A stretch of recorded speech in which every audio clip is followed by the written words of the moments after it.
सभी बिहार वासियों को बिहार दिवस की बहुत सारी शुभकामनाएं। मेरे प्यारे दोस्तों, चूँकि हम सभी को पता है कि आज बिहार दिवस मनाई जा रही है, इस प्रकार आज का हमारा जो बिहार है, आज का हमारा बिहार 113 साल का हो चुका है। यानी आज भारत में बिहार का एक राज्य बना हुआ, यदि इतिहास की बात करें तो आज बिहार को एक राज्य बना हुआ 113 साल पूरा होता है, क्योंकि 22 मार्च 1912 को ही बंगाल प्रांत से अलग एक बिहार राज्य की स्थापना हुई थी। और आज इस तरह से बिहार जो है 113 साल पूरा कर चुका है।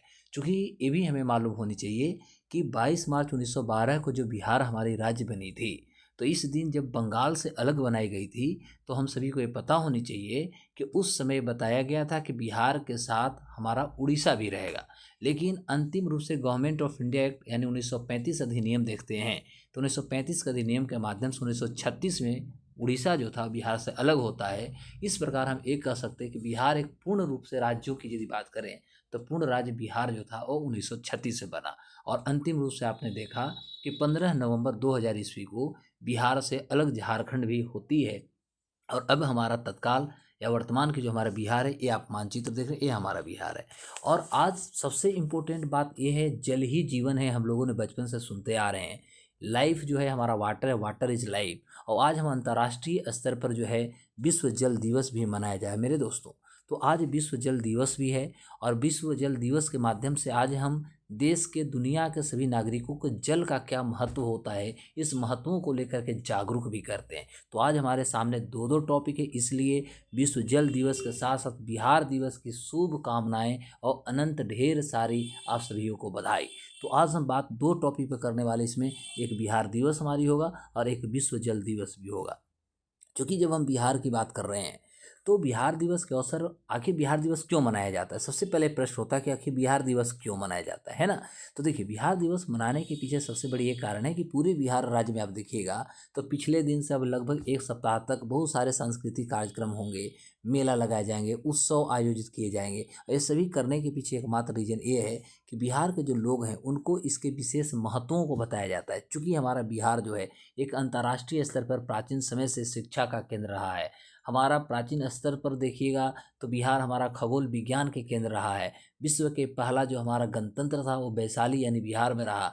दुनिया के पहला यदि कोई यूनिवर्सिटी थी जहाँ पर ऑक्सफोर्ड और कैम्ब्रिज जो यूनिवर्सिटी आज है, कैलिफोर्निया यूनिवर्सिटी, इनकी परिकल्पना भी नहीं हुई थी, उस समय हमारे पास यूनिवर्सिटी थी। और उस यूनिवर्सिटी का नाम था नालंदा विश्वविद्यालय, विक्रमशिला विश्वविद्यालय, तक्षशिला विश्वविद्यालय। ऐसे विश्वविद्यालय जो थे हमारे बिहार में और हमारे भारत में कार्य कर रहे थे। लेकिन बिहार की बात करें तो दो विश्वविद्यालय, जैसा कि नालंदा विश्वविद्यालय और विक्रमशिला विश्वविद्यालय, ये प्राचीन विश्वविद्यालयों से प्रमुख है। जब ऑक्सफोर्ड और कैम्ब्रिज जैसी यूनिवर्सिटी के कोई नाम क्या उसकी परिकल्पना किसी के दिमागों में नहीं आई थी, उस समय हमारे बिहार की ये साख, ये हमारी पहचान थी। लेकिन धीरे धीरे राजनीति गतिविधियाँ, उसके बाद ओछ परोछ जैसे दृष्टि के कारण आज हमारे बिहार का अस्तित्व, हमारे बिहार की जो एक संस्कृति और हमारा एक अलग जो पहचान और छवि थी, ये कहीं न कहीं धूमिल करने की कोशिश की। लेकिन हम बिहार दिवस के माध्यम से पुनः एक बार पुनः हम कह सकते हैं देश के, बिहार के युवाओं को हम जागरूक करने में सक्षम होते जा रहे हैं कि हमारी आखिर अस्मिता क्या थी, हम अस्मिता को जानें। तो बिहार के लोगों को संस्कृति जो हमारी धरोहर है, शिक्षा है, कला और साहित्य और संघर्ष की प्रेरणा देने के लिए इस दिन लाया जाता है। और इस साल तो आप देख ही रहे होंगे, माननीय प्रधानमंत्री जो G20 का मीटिंग किए थे, G20 में मधुबनी पेंटिंग सभी देशों को दिया गया।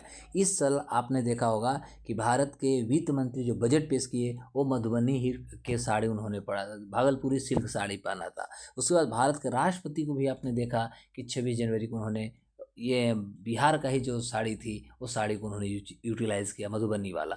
यानी बिहार की हमारी साख जो है ना केवल दुनिया भारत में बल्कि हम दुनिया के अन्य देशों में भी अपनी साखों को देख सकते हैं। तो ये हमारी बिहार दिवस जो है, और इस तरह से हमारा बिहार जो है कुल मिला करके देखिएगा तो 113 साल का हमारा बिहार हो चुका है ना। अब होता है कि बिहार दिवस के साथ साथ बिहार का थोड़ा कुछ हम योगदानों की बात करें तो भारतीय इतिहास में बहुत सारे आपको योगदान मिलेगा। जहाँ बोध गया में भगवान बुद्ध के ज्ञान की प्राप्ति का बात मिलेगी।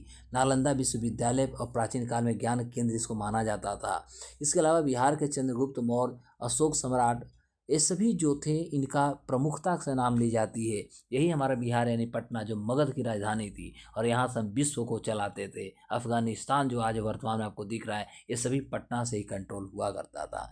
सबसे बड़ा गणितज्ञ और खगोल शास्त्री की बात करें तो ये आर्यभट्ट, जिन्होंने पाई का वैल्यू 3.14 यानी 22/7 इन्होंने दिया और जीरो का भी जो परिकल्पना थी इन्होंने ही किया था। तो ऐसे महापुरुषों को, ऐसे दार्शनिकों को जो जन्म हुआ वो हमारा प्यारा बिहार में हुई। ऐसे में हम ये भी कह सकते हैं कि सभी बिहार की जो गौरवशाली धरोहर है ये सभी हमारे प्रतीक हैं। और आज तो आपने भी रिपोर्ट देखा होगा, एक रिपोर्ट आई है कि 5,000 समथिंग भारत में आईएएस हैं और हर 10वां आईएएस जो है वो बिहारी है। लेकिन अब हमारी थोड़ी सी वहाँ पर स्थितियाँ कमज़ोर हुई है, क्योंकि आईएएस में अब पहली फैक्ट्री जो हो गई है, यानी पहले स्थान जो है उत्तर प्रदेश का हो चुका है और बिहार इस प्रकार से दूसरे स्थान पर आ गए। फिर भी हम कह सकते हैं कि आज भी बिहार से 500 आईएएस आईपीएस जो है भारत के अन्य क्षेत्रों में कार्य कर रहे हैं और आज भी 10 आईएएस देखा जाए यूपीएससी एस्पिरेंट है, यूपीएससी ऑफिसर, तो उसमें 10वां में नंबर जो है वो कोई बिहारी का है। लेकिन इस पे भी काम करनी होगी। अब होता है कि इन सब के माध्यम से बिहार ने न केवल हम कहेंगे भारत में बल्कि पूरी दुनिया में अपनी पहचान और छवि को बनाई है। तो वर्तमान की यदि हम बात करें तो बिहार की जो तस्वीर है वो बदलता हुआ बदलाव को दिखा रहा है। जैसे कि शिक्षा, स्वास्थ्य और सड़कों के जो बुनियादी ढांचा में हम जो सुधार कर रहे हैं ये हमारे बिहार की एक आने वाले विकसित भारत की परिकल्पना को भी दर्शाता है। अब हम लोग बात करेंगे, दूसरा हमारे टॉपिक है विश्व जल दिवस। चूँकि आपको मैं बता दूं कि विश्व जल दिवस मनाने के पीछे एकमात्र रीजन है कि जल को प्रदूषित होने से हमें बचाना होगा और जल संरक्षण को लेकर के लोगों को अंतर्राष्ट्रीय स्तर पर हमें जागरूक करना होगा। आपको बता दूं कि 2024 का जो हमारा जल दिवस मनाई जा रही है, ये 2024 का जल दिवस का हमारा जो थीम है वह है शांति के लिए जल, यानी वाटर फॉर पीस। यानी शांति तभी स्थापित होगी जब आपके पास कम से कम पीने के लिए पानी होगा। तो आज हम लोग जल दिवस की बात कर रहे हैं। तो जल दिवस चूँकि हमें पता है कि 22 मार्च को ही मनाया जाता है अंतर्राष्ट्रीय स्तर पर और इस दिन का उद्देश्य है कि जल के महत्वों के प्रति लोगों को हम जागरूक करें।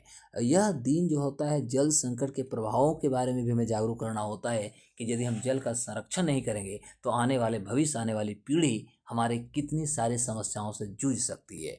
साथ ही साथ जल के संरक्षण और समुचित उपयोग की यदि बात किया जाए तो इसमें भी ध्यान रखने को लेकर के लोगों को केंद्रित किया जाता है और हर साल हम इस दिन एक विशेष टॉपिक, एक विशेष सब्जेक्ट के साथ हम अंतर्राष्ट्रीय स्तर पर जल दिवस मनाते हैं। और 2025 का विषय जो है हमारा वह है ग्लेशियर का संरक्षण करना, क्योंकि ग्लेशियर पिघल रहा है तो पानी बन रहा है, जल बन रहे हैं क्लाइमेट चेंजेस के कारण। ऐसे भारत में देखेंगे राज्य स्तर पर और केंद्र सरकार ने बहुत सारे जल संरक्षण को लेकर के और जल जागरूकता अभियान जो सरकार चला रही है।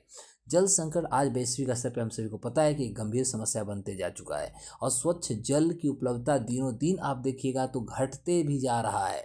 तो ऐसी चुनौतियों से हमें निपटने के लिए अंतर्राष्ट्रीय स्तर पर एक जल संरक्षण जागरूकता अभियान चलाने की जरूरत थी और इसी के उद्देश्यों को देखते हुए संयुक्त राष्ट्र जो था वह पहली बार 1993 में विश्व जल दिवस की शुरुआत किया था संयुक्त राष्ट्र के माध्यम से और उस समय से लगातार 22 मार्च को हम प्रत्येक वर्ष जल दिवस मनाते हैं। तो यह संयुक्त राष्ट्र की कह सकते हैं एक बहुत बड़ी कदम भी थी। 1993 से हम लगातार मना रहे हैं।